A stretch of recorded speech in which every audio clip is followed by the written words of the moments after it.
যে বাজে হচ্ছে পুরো 6টা।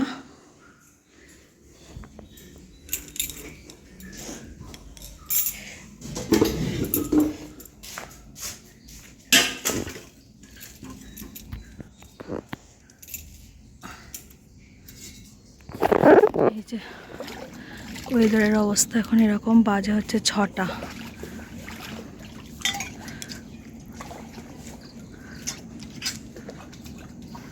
এদিকে আমার কাচাকুচি মোটামুটি কমপ্লিট। চলো পূজার কাজে এবার লাগবো।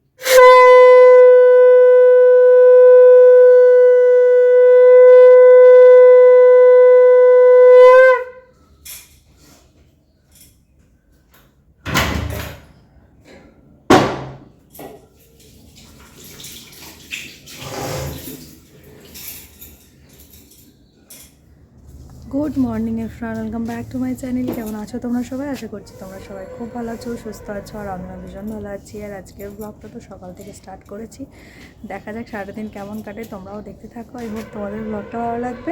একটু সাথে থেকে একটু সাপোর্ট করো একটুখানি। তো চলো সারাটা দিন। এই যে কাকিমারও কাজ সারা কমপ্লিট আর আমারও কমপ্লিট। এখন হচ্ছে যে এই যে পূজা টুজাও দিয়ে নিয়েছি, ঠাকুরতলায় ঘরে সব পূজা দেওয়া হয়ে গেছে। আর এখানে তো কাচাকুচি সব করে ফেলেছি, তোমরা দেখেছো। তো এবার একটু চা খাবো, তাই একটু ঘুরে নিই বাইরেটা। চলো, সেই ফুলগুলি দেখো ভালো লাগে না?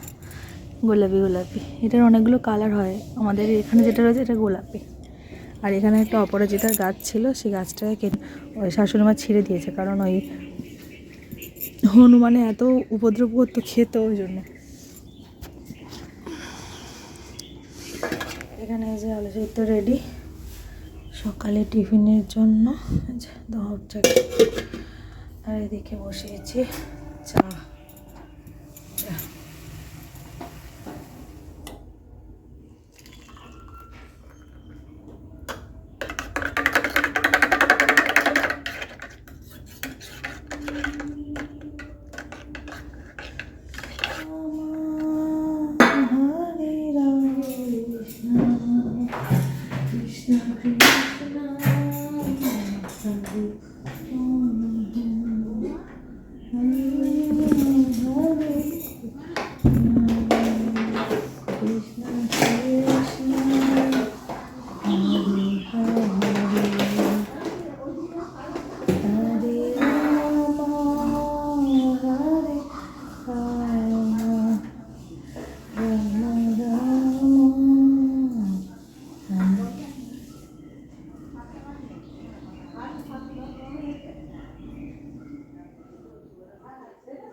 একটু রামতুলসীর পাতা তুলতে এসেছি।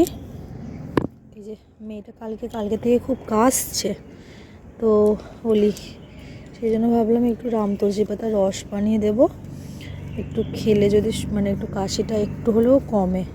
এই যে কচি কচি পাতা একদম।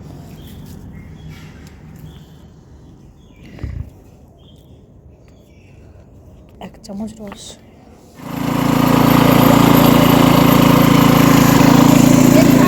হাঁটে যাচ্ছে, এসো।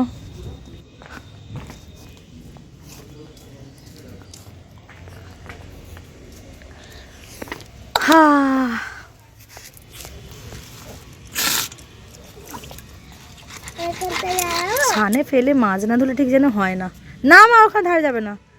এই যে কালো কালোগুলো আমি আবার তুলে দিই, বেশ করে ঘষে ঘষে না ধুতে পারলে মাছ ধুয়ে শান্তি নেই।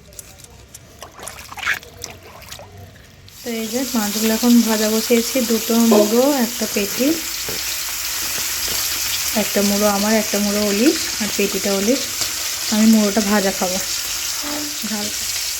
আর এখানে ডাল হবে, ডাল সিদ্ধ বসিয়েছি, ডালটা প্রায় সিদ্ধ হয়ে গেছে। বাজে হচ্ছে 10টা। এইগুলো কালকে সব ধোয়া। যাচ্ছি মা, এখনো শুকনো হয়নি, দিয়ে দিয়েছি। যাচ্ছি রে, পেয়েছি। তো এই যে হ্যাঁ, এগুলো সব দেওয়া ছিল, তুলে নিয়েছি। এখন বলি সাইকেল চড়ছে, আর আমি এই যে দুটো বাদাম ভাজা খাচ্ছি। খাবি? তুই তো ভাত খাবি এক্ষুনি, যা। একটা বড় বাদাম পড়ে গেল ডলি। না, পড়ে যাওয়া জিনিস খেতে নেই করিয়া। তুই সাইকেলটা চালা না। একটা বাদাম পড়ে গেল, ওই তো।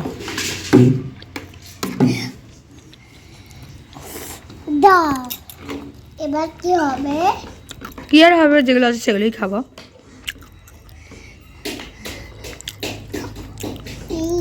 ওই মাছগুলোকে তালা। এই যে ছাদটা কিনলাম, সেটা এখন হচ্ছে যে করছি, ছেঁকে নিচ্ছি। ওরা বলেছে যে ছেঁকে নিতে। তো খোলা খোলা যদি থাকে, বাচ্চাদের যেহেতু খাওয়াবো, সেই জন্য এখন এই যে ছেঁকে নিচ্ছি। দুপুরের পরে মানে অনেকক্ষণই পরে, এখন বাজে হচ্ছে 8টা। আমি এসেছি রান্নাঘরে, আর বানাবো রোল হবে। ইয়ে, দেখতেই পাচ্ছ পিছনে একদম লেজের মতো বসে আছে। মানে আমি রান্নাঘরে এলাম, তোমরা চলে আসো সঙ্গে সঙ্গে, মানে 2 সেকেন্ড ওয়েট করবে না। আমি বলছি তুই ঘরে বস না, ঠান্ডার মধ্যে কেন, আমি এখানেই থাকি। চলে এসছে। আমি এখন যেহেতু রোল বানাবো, আজকে হবে রোল, তো ময়দা এখানে বের করেছি, আর এখানে জলটা ফুটাতে বসিয়েছি, জলটা ফুটিয়ে মাখাবো ময়দাটা। তো চলো, আমি ময়াম দিই না ময়দাতে, আমি এমনি জাস্ট গরম জলে ভালো করে ময়দাটাকে মেখে নিই, তাহলে রোলের মানে আটাটা, মানে রোলের যে এটা খুব নরম হয়। তো যাই হোক চলো, রোলগুলো বানাবো। এখন ময়দাটা মাখিয়ে রাখি, পরে রাত করে বানাবো, কারণ কুন্তরে আসতে রাত হবে। আর ও যদি খায়, ওকে দুটো বানিয়ে দেবো ওর মতো। চলো একসাথে খাবি? ঠিক আছে, তাই একসাথে খাবো, দেখা যায় না আমাকে। তো এই যে এখন বাজে হচ্ছে 9টা, রিকের পেয়ে গেছে খুব জোরে খিদে, সেই জন্য এখন চলে এসেছি। আর ওলিরও করবো, আর মানে রিকেটাও করে নেব। তো চলো, বেলে নিয়ে আগে ভেজে নিই, তারপরে রোল বানাচ্ছি। তো তুমি খাবে তো? ওলিরটা না ময়দা মাখাইনি, ওলিরটা না আটা দিয়ে মাখিয়ে করছি। এমনি ময়দা তো বাচ্চাদের জন্য ভালো না, ওই জন্য ওটা ওই আটা দিয়ে মাখিয়েছি, রুটিটার মতো করে দেবো, অল্প তেল ছড়িয়ে যাচ্ছে। আমাদেরটা ভেজে নিয়ে আনে। এই যে মামনি এখন গরম গরম রোল দিয়ে দিয়েছে, এটা হচ্ছে বনুর রোল। মামনি চলো না, এবার খেয়ে নাও পেটটা ভরে। ঠিক আছে। আর এখানে এই যে অলিশ আটা দিয়ে একটা ডিম দিয়ে করেছে। ওরে না, আচ্ছা খাও। দিয়েছি পেঁয়াজ, হয় না, ওকে আরো পেঁয়াজ দিতে হবে। খেয়ে নে, 9:30 বাজে, খিদেও পেয়েছিল, খেয়ে নে। আর আমার সোনাটারও খিদে পেয়েছিল, বলো। হ্যাঁ, ও বাবা সোনা, জানি না। তো এই যে এখন রাত্রিবেলা চলে এসেছি ওপরে। তো এখন এই যে রাত্রিবেলা চলে এসেছি ওপরে, আর এসে অনেকটাই রাত হয়ে গেছে, কারণ বাসন টাসন মেজে গুছিয়ে আসতে না অনেকটাই রাত হয়ে গেছে, প্রায় 11:30 মতো বেজে গেছে। তো ঘুমে চোখ তো পুরো বুজে যাচ্ছে, কারণ যেহেতু ভোরবেলা উঠেছি, 4:30 তখন উঠেছিলাম। তো তারপরে হচ্ছে যে তোমার দুপুরে ঘুমটাও ভালো হয়নি, কারণ কুন্তল এসেছে প্রায় তখন দুটোর পরে, 2টোর সময় করে। তারপরে খাওয়া দাওয়া করে শুতে আবার 3টের মতো হয়ে গেছে, সব মাঝামাঝি করে মুছে টুছে। তো ওই একটুখানি ঘুমিয়েছি দুপুরে, সেই জন্য ঘুমটা হয়েছে। তো ঘুম পাচ্ছে ভীষণ, রাতটাও তো হয়েছে। তো কালকে আবারও উঠতে হবে ভোরে, কারণ মায়ের হাতে হাতে ওই যে বারণ করলে তো শোনে না, তো ওই মানে একটু ভালো হতেই আবার মানে সব টেনে টেনে নিয়ে করা শুরু করেছিল। এবার হচ্ছে এখন আবার হালকা রস মতো হয়েছে। চলো কালকে আবার ভোরে উঠবো, উঠে বাকি সব কাজ তো হবেই, দেখতেই পাবে, তোমাদের সাথে শেয়ার করবো। কালকে আবার রিক বলেছে উঠবে, উঠবি তো? হ্যাঁ, 4টার সময় উঠবো। তো মাকে প্রথম থেকেই বলা হচ্ছিলো রাতটা রেস্ট দিতে, বেশ কিছুদিনের জন্য রেস্ট দিতে, তো মা তো কারোর কথা শোনে না। তো এখন আমার হয়েছে বারবারই, এখন কিছু করার নেই। কদিন বলেছে যে আমাকে করতে, তো যতদিন দায়িত্ব দেবে ততদিন তো নিজেকে করতে হবে।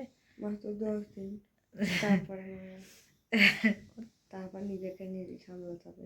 বলা যায় না, জানে না, দায়িত্ব যতদিন দেবে 2 দিন পরে যতদিন দায়িত্ব দেবে ততদিন দায়িত্ব পালন অবশ্যই যতটা সম্ভব দিয়ে আমি চেষ্টা করব করার।